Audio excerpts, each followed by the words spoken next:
সবাইকে স্বাগতম জানাচ্ছি আমাদের আজকের টিউটোরিয়াল ভিডিওতে। আজকের টেকনিক্যাল অ্যানালাইসিস টিউটোরিয়ালে আমরা উইকলি আপডেট, মার্কেট আপডেট সেটার বিষয়ে জানতে পারবো। দীর্ঘ ঈদের বন্ধ এবং ব্যস্ততার কারণে আপনাদের রেগুলার যে আপডেট অথবা অ্যানালাইসিস গুলো আমরা শেয়ার করতে পারিনি।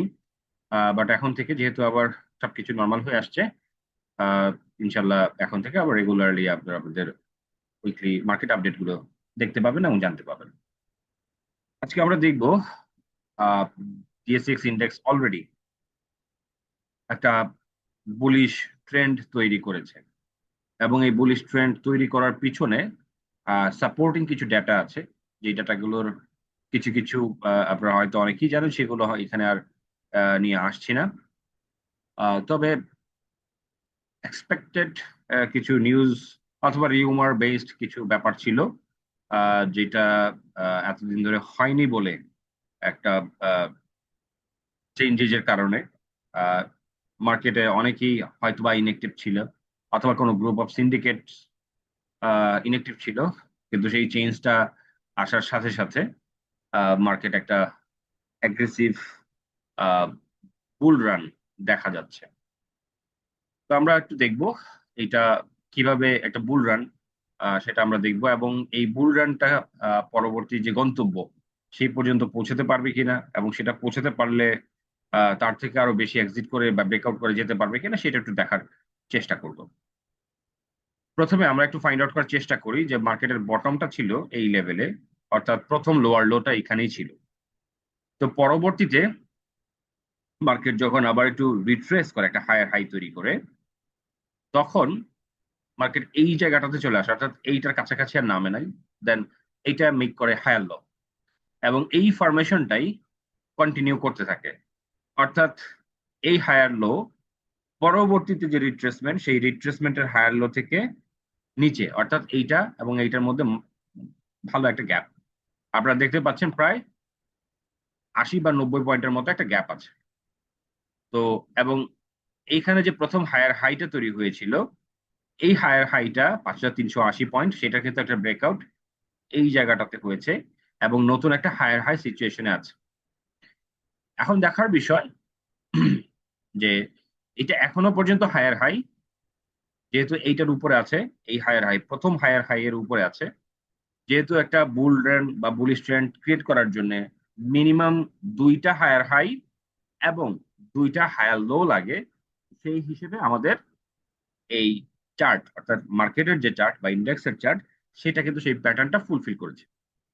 এখন আমরা দেখব এই জায়গাটাতে আলটিমেটলি যে রেজিস্ট্যান্স 5620 পয়েন্ট বা 30 পয়েন্ট, আমরা আপাতত 5620ই ধরবো, আর হাইস্টটা হয়তো 5655 বা 50 পয়েন্ট ছিল, সেটা তো আছেই। তা আমরা অ্যাকচুয়ালি দেখবো যে এই জোনটাতে 5600 থেকে 5650, এই জোনটাতে হার্ডলটা ফিল করে কিনা, এই জোনটাতে কনসলিডেট করে কিনা, এবং কনসলিডেট করে যদি ব্রেকআউটটা করে, তাহলে নতুন করে যে মোমেন্টামটা এটার মধ্যে পুঞ্জীভূত হবে বা স্টোর হবে, সেইটা হয়তো বা 6000 ইন্ডেক্স পর্যন্ত নিয়ে যেতে পারে।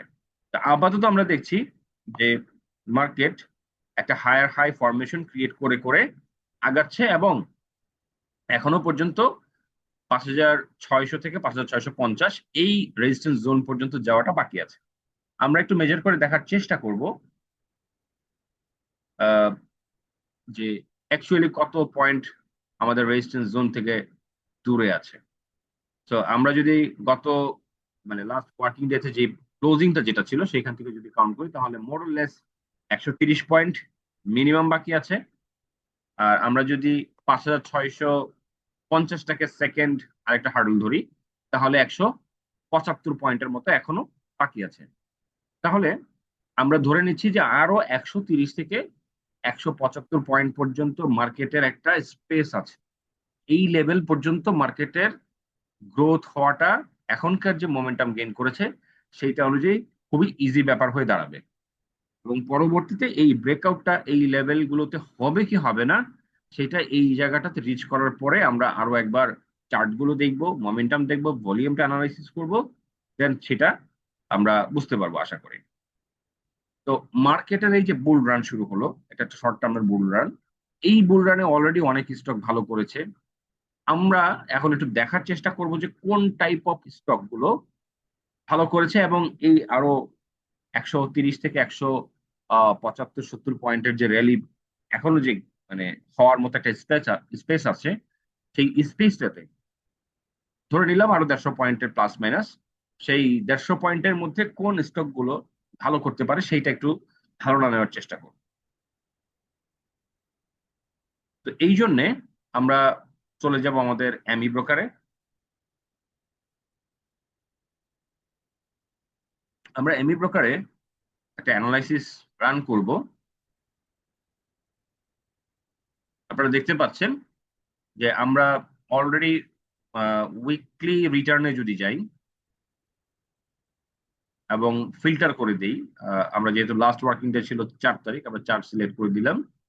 আমরা একে একে সবগুলো সেক্টরই দেখার চেষ্টা করব। হ্যাঁ, তো আমাদের ওয়াচ লিস্টে আমরা চলে গেলাম, সেখান থেকে ব্যাংকে চলে গেলাম, ওকে দিলাম। এখন আমরা পারফরমেন্স গুলো দেখার চেষ্টা করব। অর্থাৎ লাস্ট উইকে আমরা দেখতে পাচ্ছি যে খুব একটা বেশি নাই। আমরা টাইম ফ্রেমটাকে একটু বাড়িয়ে নিচ্ছি। আমরা মান্থলি মান্থলি রিটার্নের দিকে যাই। ওকে, যেহেতু ব্যাংকগুলোর অ্যাডজাস্টমেন্ট হয়েছে, তাই এটার খুব একটা বেশি ইয়ার শো করছে না। আমরা উইকলি দিয়ে থাকলাম। আমরা দেখতে পাচ্ছি যে Mutual Trust Bank, NCC Bank, Mercantile Bank, Dhaka Bank, আম, তারপরে হচ্ছে ব্র্যাক। অবশ্য ব্র্যাকটা 63-50 থেকে উঠে আসছে, সো এটা আরো গ্যাপ বেশি হবে। সিটি ব্যাংকটাও একই। এখানে অবশ্য সিটি ব্যাংক খুব একটা বেশি শো করছে না, বিকজ সিটি ব্যাংকটা তো অ্যাকচুয়ালি 26 টাকা থেকে উঠে আসছে। আম, তো ব্যাংকের মধ্যে মোটামুটি একটা ছোটখাটো র্যালি হয়েছে। আমরা অন্যান্য সেক্টরের দিকে একটু যাব। সিমেন্ট সেক্টর দেখব। দেখতে পাচ্ছেন সিমেন্ট সেক্টরে খুব ভালো একটা গ্রোথ এসছে এক সপ্তাহে। Premier cement, aramid cement, Heidelberg cement 26 টাকা থেকে 47 টাকা। লাফার্জও হয়েছে, আর তেমন কোনো হয় নাই, তার মানে সিমেন্টও হয়ে গিয়েছে অলরেডি। আমরা আরো কিছু স্টক দেখব। সিরামিক সেক্টর, আমরা দেখতে পাচ্ছি যে ফুয়াং সিরামিকটা ভালো করেছে লাস্ট এক সপ্তাহে, এবং মন্য সিরামিকটা ভালো করেছে। 96 টাকা 97 টাকা ছিল, এখন 102-103 টাকা। সিরামিক সেক্টরটাও মোটামুটি প্রমিজিং ছিল। হয়তোবা নেক্সট উইকে এই যে মানে এগুলো যদি খুব বেশি বেড়ে না থাকে, এই মানে পার্সেন্টেজ অফ গেইনটা, আমি এটা দেখানোর পিছনে কারণ হচ্ছে যদি খুব বেশি ইনক্রিজ করে না থাকে তাহলে নেক্সট উইকে এইটা একটু ইনক্রিজ করতে পারে, এবং সেই ইনক্রিজিং এর মাধ্যমে আস্তে আস্তে প্রফিট টেকিংটা হতে পারে। সো আর্লি যারা পজিশন নিয়েছেন এই অল্প ইনক্রিজিং এর মধ্যেই, তারা হয়তো বা কিছু প্রফিট এখানে পাবেন। আর যেগুলো খুব বেশি ইনক্রিজ হয়ে গেছে সেগুলোকে আমাদের অ্যাভয়েড করতে হবে। তো আমরা একটু দেখি, যেমন ছুরিত, আজিজ পাইপ, বিবিএস, গোল্ডেনসন, নাহি ক্যাপ। এইগুলো বলা যেতে পারে যে এগুলো অ্যাকচুয়ালি আমি দেখতে পাচ্ছি যে ভালোই ইনক্রিজ হয়েছে। আমরা উইকলি থেকে মান্থলিতে যদি যাই, আমরা দেখতে পাচ্ছি যে এগুলোর ইঞ্জিনিয়ারিং সেক্টরে নাহি 61%, ওয়াইপিএল 26%, বিবিএস কেবল অলমোস্ট 20%। সো এইগুলো থেকে কিন্তু আস্তে আস্তে প্রফিট টেকিং কিন্তু হবে। হ্যাঁ, এগুলোতে প্রফিট টেকিং হয়, এগুলো একটু কনসলিডেশন ফেজে চলে যাবে। তার মানে এটা আমার ধারণা যেতে পারে। তার মানে এই ইঞ্জিনিয়ারিং সেক্টরের মানিটা, অর্থাৎ স্মার্ট মানি যেটাকে বলি আমরা, সেই স্মার্ট মানিটা অন্য কোনো সেক্টরে কিন্তু শিফট হবে। আমরা ফাইন্ড আউট করার চেষ্টা করব যে পটেনশিয়াল সেক্টর কোনটা হতে পারে। আমরা ফাইন্যান্সিয়াল সেক্টরে একটু যাব। ICB, national housing, Uttara finance, IDLC. So আমরা দেখতে পাচ্ছি যে এনবিএফআই বা ফাইন্যান্স কোম্পানিও কিন্তু কম বেশি ভালো করেছে, যেগুলো মোটামুটি ফান্ডামেন্টালি ভালো। আমরা পরবর্তী স্টকের গ্রুপ যাব। আমরা ফুডে একটু যাই। ফুডে মানি ফ্লোটা খুব ভালো হয়েছে। মেঘনা, এমারাল্ড অয়েল, আরডি ফুড, মেঘনা, বিডি থাই ফুড, শ্যাম্পুর সুগার, ফুয়াং ফুড। আর বাকিগুলো তেমন একটা গ্যাপ ক্রিয়েট করে নাই। তার মানে লিডিং পজিশনে যেগুলো ছিল সেগুলোও কিন্তু মিনিমাম 15 থেকে উপরে 40-50% পর্যন্ত বা আরো বেশিও আছে। সো ফুড সেক্টরে যেগুলো অলরেডি ওভার প্রাইস হয়ে আছে সেইগুলোতে মানি ফ্লোটা সামনের দিনগুলোতে কমতে পারে, এবং পরবর্তী যেগুলোতে এখনো মানি ফ্লো হয় না, যেমন ফুয়াং ফুডে হয়নি, ঘেইলে হয়নি, অর্থাৎ গোল্ডেন হারভেস্টে হয়নি, রহিমা ফুডে হয়নি, জেমিয়া সি ফুডে হয়নি, বঙ্গজে হয়নি, এইগুলাতে যদি দেখেন যে গ্র্যাজুয়ালি মানি ফ্লোটা ইনক্রিজ করতেছে, পার্সেন্টেজ অফ গেইন বাড়তেছে, তাহলে আশা করা যায় এইগুলো একটা পর্যায়ে 15-20% মতো গেইন দিবে। আমরা আরো কিছু সেক্টর দেখবো। ফুয়েল অ্যান্ড পাওয়ার,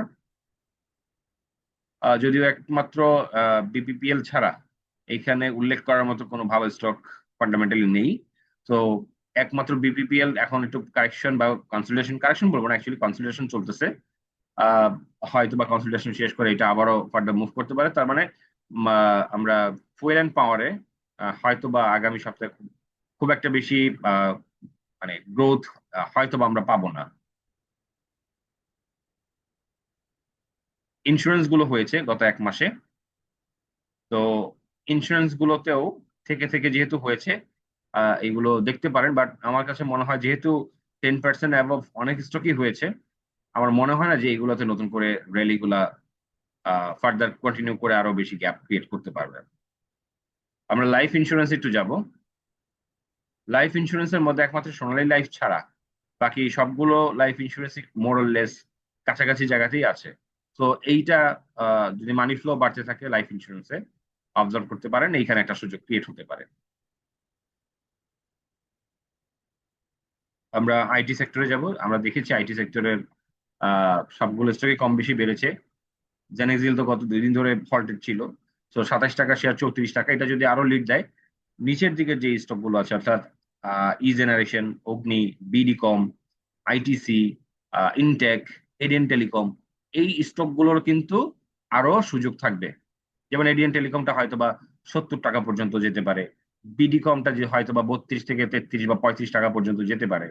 আপনার আইএসএনটা হয়তো বা যেহেতু 80 টাকা লেভেল থেকে পড়ে গিয়েছে, এটা হয়তো বা আবার 80 টাকা টাচ করতে পারে। আইটিসি 45-46 টাকা পর্যন্ত যেতে পারে। ই জেনারেশন অলরেডি ভালো একটা প্রাইস করেছে, এটা দেখার বিষয় যে 30 টাকা টাচ করে কিনা। হ্যাঁ, সো লিডিং এ যেহেতু আছে জেনারেল জেনেক্সিল, এইটা যদি মোমেন্টাম ধরে রাখতে পারে আগামী সপ্তাহে, তাহলে বাকি নিচের গুলোতে অর্থাৎ আইটি সেক্টরকে লিড দিচ্ছে জেনেক্সিল, এবং এর দেখা দেখি বাকিগুলো কিন্তু মুভ করতে পারে। তো এইগুলো যখন আপনার ক্লোজলি মনিটর করবেন, আশা করি সেগুলো সিমটম গুলো দেখতে পাবেন। আমরা এবারে যাব ফার্মা অ্যান্ড কেমিক্যাল। আমরা দেখতে পাচ্ছি যে ফার্মাসিউটিক্যালসও কিন্তু নাভানা, সিলকো, সিলভা, টেকনোড্রাগ, এগুলোতে খুব ভালো আসছে। আইবিপি তেও আসছে, বেক্সিমকো ফার্মাতেও আসছে। তো 1 মাসে মোটামুটি বলা যায় যে ভালোই এখানে গ্যাপ ক্রিয়েট হয়েছে। তো ফার্মাসিউটিক্যালসে যদি আবারও মানি ফ্লো ইনক্রিজ করে, হয়তো বা যে স্টক গুলো এখন র্যালি কন্টিনিউ করছে বা ক্রিয়েট করেছে, সেগুলোই হয়তো আরো ফার্দার প্রাইস হবে। এর মধ্যে যেমন সিল্কো ফার্মাটা তো 20 টাকা টাচ করে ফেলছে, এটা 20 টাকার উপরে চলে যেতে পারে। সিলভারটাও একই, আস্তে আস্তে 20 টাকার দিকে যেতে পারে। টেকনোড্রাগ, এশিয়াটিক ল্যাব যেমন প্রাইসিং হয়েছে, টেকনোড্রাগটা আস্তে আস্তে হয়তো বা 50 এবং 50-এর পর আস্তে আস্তে 60 দিকে যেতে পারে। আমরা নাভানা ফার্মাটা দেখেছি যে এখন থার্ড কোয়ার্টার ইপিএসটা ভালো আসার কারণে 75-76 এখানে কনসলিডেশন করে করে শেয়ারটা 90-100 এবং ইভেন 100+ হয়ে যেতে পারে ডিভিডেন্ডকে কেন্দ্র করে। তো ফার্মাসিউটিক্যালস একটা বুল রান চলতেছে এবং সেই রানটা কন্টিনিউ করবে বলে আমার ধারণা। আমরা সর্বশেষ লো পেইড আপের একটা স্টকের নজর দিব। আপনারা দেখতে পাচ্ছেন যে লো পেইড আপের স্টকের কিন্তু একটা র্যালি চলতেছে। কিভাবে? এই যতগুলো লো পেইড আপ স্টক আছে অর্থাৎ 30 কোটি টাকা পেইড আপের নিচে যে স্টক গুলো আছে সেগুলোর লিস্ট এটা। আমরা দেখতে পাচ্ছি যে লো পেইড আপের স্টকের মধ্যে মেঘনা, সোনারগাঁ টেক্সটাইল, আলনিমা, এইচ এর টেক্সটাইল, শ্যাম্পু সুগার, আহ দেশ গার্মেন্টস, এটা মাত্র র্যালি শুরু করলো, এটা হয়তো বা আহ, আরো র্যালি করতে পারে যেহেতু এটা 130 টাকা থেকে এই র্যালিটা শুরু করেছে। তো লো পেইড আপের স্টকের র্যালিটা যদি কন্টিনিউ করে, এই শেয়ারটা হয়তো বা 70-80 বা 200 টাকা পর্যন্ত চলে যেতে পারে। জিকিউ বলবেন কিছুদিন আগেও 630 টাকা ছিল, ইভেন 660-70 টাকা অনেকদিন সপ্তাহখানেক কনসোলিডেট করেছে। আজকে 710 টাকা, অর্থাৎ সেখান থেকেও ইনক্রিজ করেছে। অ্যাপেক্স ট্যানারি কনসলিডেট করছে। আজিজ পাইপ, আহ, আপনারা জানেন যে আমাদের ডেমো পোর্টফোলিওতে আজিজ পাইপ আমরা বাই করেছিলাম এবং সেটাতে ভালো একটা গেইন আমরা পাচ্ছি। তো এইটাও ভালো একটা প্রাইস হয়ে আছে, গেইন হয়ে আছে।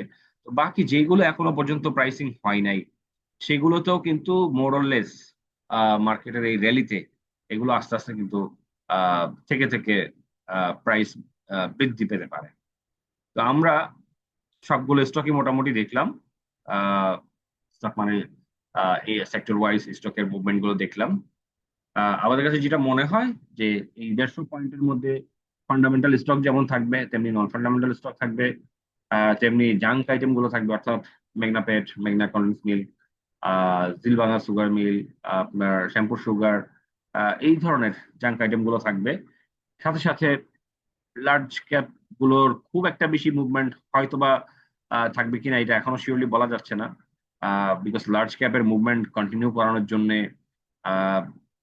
আসলে একটা লম্বা সময় ধরে মার্কেট টার্নওভার 1,000 কোটি টাকার উপরে কন্টিনিউ করাটা পসিবল হতে হবে। অর্থাৎ আদারওয়াইজ লার্জ ক্যাপের যে স্টক গুলো আছে সেগুলোতে খুব একটা বেশি র্যালি আপাতত ক্রিয়েট হওয়ার সম্ভাবনা কম, যেহেতু অলরেডি মার্কেটের আপনারা দেখতে পেয়েছেন যে আনোয়ার গ্যালভানাইজিং গতকাল ফল্টেড ছিল আহ, আহ, অনেক ভলিউম নিয়ে, এবং বায়ারও ছিল অনেক বেশি। তো এই তারপরে দেশ গার্মেন্টস হল্টেড ছিল। আপনার শর্ট পেইড অ্যাপের মধ্যে এরকম আরো বেশ কিছু স্টক ছিল যেগুলো হল্টেডের কাতারে ছিল। তো এই স্টক গুলো সামনের দিকে আরো যদি র্যালিটা কন্টিনিউ করে তো অন্যান্য লো পেইড স্টক গুলো বাড়বে। ঠিক একইভাবে ব্যাংক গুলোর যেমন বোনাসটা ফ্রি করেছে বেশ কিছু ব্যাংক, এই সামনের 150 পয়েন্টে দেখা যাবে যে যেখানে সিটি এবং ব্র্যাক ব্যাংক তাদের বোনাসটা ফ্রি করেছে, দেখা যাবে ইবিএলটাও ফ্রি করে ফেলেছে, যমুনা ব্যাংক ফ্রি করে ফেলতে পারে, Dhaka bank, mutual Trust Bank, NCC bank free করে ফেলতে পারে, উত্তরা ব্যাংক ফ্রি করে ফেলতে পারে। সো ব্যাংকগুলোর কিন্তু একটা সুযোগ থাকবে যদি এই 400 পয়েন্টের র্যালিতে 1,000 কোটি টাকার উপরে টার্নওভার কন্টিনিউ করেন। আপনারা আইডিএলসি মতো স্টকে দেখবেন যে এটারও বোনাসটা ফ্রি হয়ে গিয়েছে। আইপিডিসি তো গতকাল কি ফ্রি হলো। তো মার্কেটে কিন্তু সিমটম আসছে এরকম যে মার্কেটে এখন যেখান থেকে কিনুক না কেন একটু সময় দিলে তার কিন্তু রিকভার হচ্ছে, এবং যারা একটু দেখে শুনে কিনতে পারছে তাদের কিন্তু প্রফিট হচ্ছে। তো আমার কাছে যেটা মনে হয় যে আপনারা ঠান্ডা মাথায় অ্যানালাইসিস গুলো করুন। স্মার্ট মানি কোন সেক্টর থেকে কোন সেক্টরে শিফট হচ্ছে সেগুলোকে ফাইন্ড আউট করার চেষ্টা করুন। আমার মনে হয় যে আপনারা এতে খুব সহজভাবেই স্মার্ট মানি ট্র্যাক করার মাধ্যমে পটেনশিয়াল স্টক গুলোতে আপনারা সুইচিং করতে পারবেন। আমরা একটু দেখবো যে সেক্টরের টার্নওভার গুলো, যেমন ইঞ্জিনিয়ারিং সেক্টরে ছিল সর্বোচ্চ মানি ফ্লো 183 কোটি টাকা। আমি আপনাদেরকে একটা জিনিস এখানে একটু শিখিয়ে দিব বা বলে দিব, আপনারা এই জিনিসগুলো ট্রাই করবেন। যেমন ইঞ্জিনিয়ারিং সেক্টরের মধ্যে 183 কোটি টাকার মানি ফ্লো হয়েছে, কিন্তু আপনারা এখানে দেখতে পাচ্ছেন যে 22টা গেইনার ছিল, 18টা লুজার ছিল, আনচেঞ্জ ছিল দুইটা। তার মানে আনচেঞ্জ এবং লুজার এই দুইটা সেকশনকে একটাই ধরেন, তাহলে হচ্ছে 22টা গেইনার, 20টা লুজার অথবা আনচেঞ্জ, যেটা মিলে তার মানে 50-50। যখন এরকম থাকে তার মানে হচ্ছে যে আস্তে আস্তে ইঞ্জিনিয়ারিং সেক্টর গুলো থেকে হয়তোবা সামনের দিনগুলোতে প্রফিট টেকিং এর মাধ্যমে কি হবে, স্লো হবে। আপনারা সবসময় ফাইন্ড আউট করার চেষ্টা করবেন যে মানি ফ্লো বাড়তেছে, অর্থাৎ স্মার্ট মানি কোনো কোনো একটা পার্টিকুলার সেক্টরে ঢুকতেছে এবং ওই সেক্টরের ম্যাক্সিমাম স্টক গেইনার এইরকম যখন দেখবেন, যেমন এই যে ফার্মাসিউটিক্যালস ম্যাক্সিমাম স্টক গেইনার, এখানে 27টা গেইনার, এখানে লুজার 6টা। তার মানে অলমোস্ট আমরা বলতে পারি যে 4 গুণেরও বেশি, তাহলে 4 গুণেরও বেশি স্টক কি গেইনার, তার মানে স্মার্ট মানি ফার্মাসিউটিক্যালসে পজিশন নিচ্ছে। আমরা যদি ইন্স্যুরেন্সে যাই, স্মার্ট মানি জেনারেল ইন্স্যুরেন্সে পজিশন নিচ্ছে, এই যে 41টা হচ্ছে গেইনার আর একটা হচ্ছে লুজার, তার মানে এইখানে পজিশন নিচ্ছে। টেক্সটাইলে মডারেট অবস্থা। সো এই যে আবার আমরা যদি লাইফ ইন্স্যুরেন্স, একটু আগে আপনাদেরকে বলেছি যে লাইফ ইন্স্যুরেন্সটা খুবই ভালো পজিশনে আছে। লাইফ ইন্স্যুরেন্সের মধ্যে 12টা গেইনার, একটা লুজার, দুইটা আনচেঞ্জ ছিল, মানে তিনটা। তো এইখানেও হিউজ নাম্বার অফ পার্সেন্টেজের লাইফ ইন্স্যুরেন্স কিন্তু গেইনার ছিল।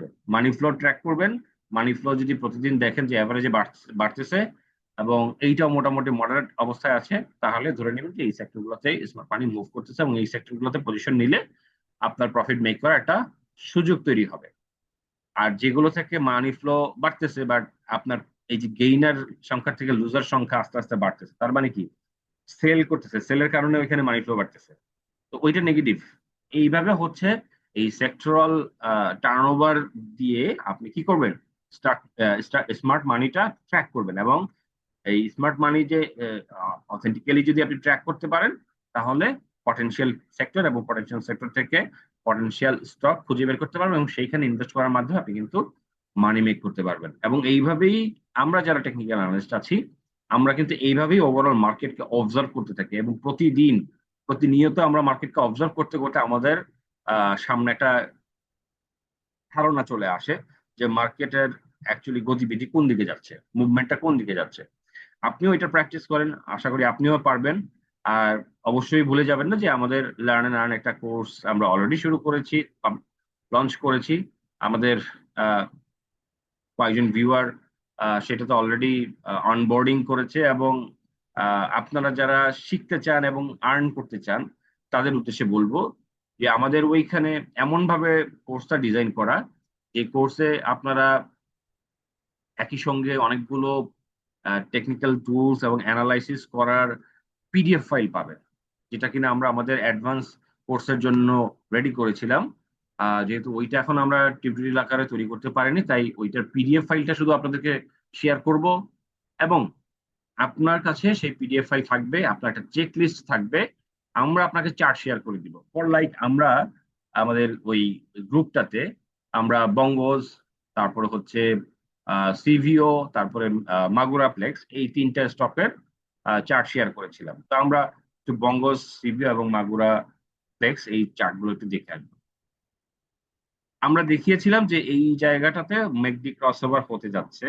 আর্লি পজিশন নেওয়ার জন্য আমরা দেখিয়েছিলাম যে এই জায়গাগুলোতে, অর্থাৎ 133 টাকা, 32 টাকা লেভেলগুলোতে প্রাইসটা উঠানামা করছে, মার্কিং করে দিয়েছিলাম। তো ওই জায়গাগুলোতে হচ্ছে আপনারা আপনাদের চেকলিস্ট অনুযায়ী দেখে নেবেন। আমরা এই চার্টটা শেয়ার করে দিয়েছিলাম, আপনারা এই চার্টের সঙ্গে আপনাদের চেকলিস্ট এবং পিডিএফ ফাইলের সঙ্গে মিলিয়ে নেবেন। যে ম্যাকডি ক্রসওভার আপনি এখানে দেখতে পাচ্ছেন, আপনি পিডিএফ ফাইলে চলে যাবেন, ম্যাকডি ক্রসওভার দিয়ে কি বোঝানো হয় ওইখানে বিস্তারিত লেখা আছে। আপনি ম্যাকডি ক্রসওভার পড়লেন, বললেন যে ম্যাকডি ক্রসওভার অর্থাৎ জিরো লেভেল থেকে যখন ম্যাকডি ক্রসওভার হয়, তখন এটা বুলিশ মোমেন্টাম ক্রিয়েট করে, তার মানে শেয়ারের দাম তখন বাড়ে। তো আপনি একই সঙ্গে এই জিনিসটা শিখলেন, এখন প্র্যাকটিক্যালি আপনি অ্যাপ্লাই করলেন, মনে করেন এই শেয়ারটা আপনি বাই করলেন, তো আপনার কিন্তু এখানে 6-7 টাকার মতো গ্যাপ হয়ে গেল, একটা ছোট প্রফিট চলে আসলো। এইভাবে হচ্ছে আমাদের লার্ন অ্যান্ড আর্ন কোর্সটা কাজ করে। আমরা সিভিওর কথা বলেছিলাম, এই যে সিভিও, হ্যাঁ। তো সিভিও তো আমরা এখানে দেখতে পাচ্ছি যে এইখানেও জিরো লেভেলকে ক্রস করে উপরের দিকে যাওয়ার একটা মোমেন্টাম বা সিচুয়েশন তৈরি হচ্ছিল। তো আমরা এটাকে মার্ক করে দিয়েছি, সেই সঙ্গে সাপোর্ট এখানে আছে, অনেকদিন ধরে কনসেন্ট্রেট করছে। হ্যাঁ, তো এই জায়গাটা থেকে হয়তো প্রাইসের একটা মুভমেন্ট আসতে পারে। তো এটা এখনো পর্যন্ত এইভাবে আসেনি। তো আপনি একইভাবে মিলিয়ে নিলেন যে এখানে ম্যাকডি ক্রস ওভার মার্ক করা আছে, ম্যাকডি ক্রস ওভার সেই একই কথা, যে বুলিশ মোমেন্টাম ক্রিয়েট করে, জিরো লেভেলকে ক্রস করে নিচের দিক থেকে। আপনি এখানে দেখলেন যে ক্যান্ডেল স্টিক্স এর বিভিন্ন ধরনের প্যাটার্ন বা ফরমেশন আছে, যেমন এইখানে অন কাইন্ড অফ দোজি আসছে, যেমন এইখানে একটা আসছে, এটা মর্নিং স্টার যদিও হয়নি, বাট এটা ছোট বড় বুলিশ ক্যান্ডেল আসছে।